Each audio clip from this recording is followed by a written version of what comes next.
This is the genuine Gerber GA711010 fill valve.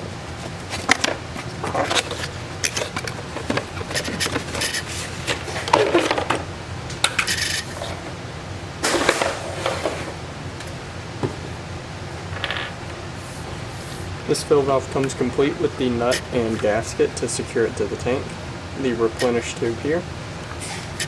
This is the float.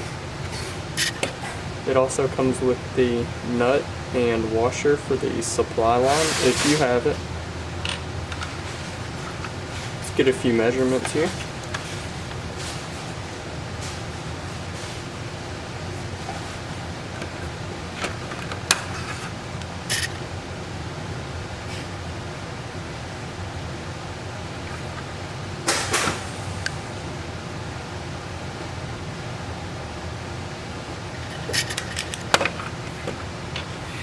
And if you would like to purchase this part, there will be a link in the description below to our website.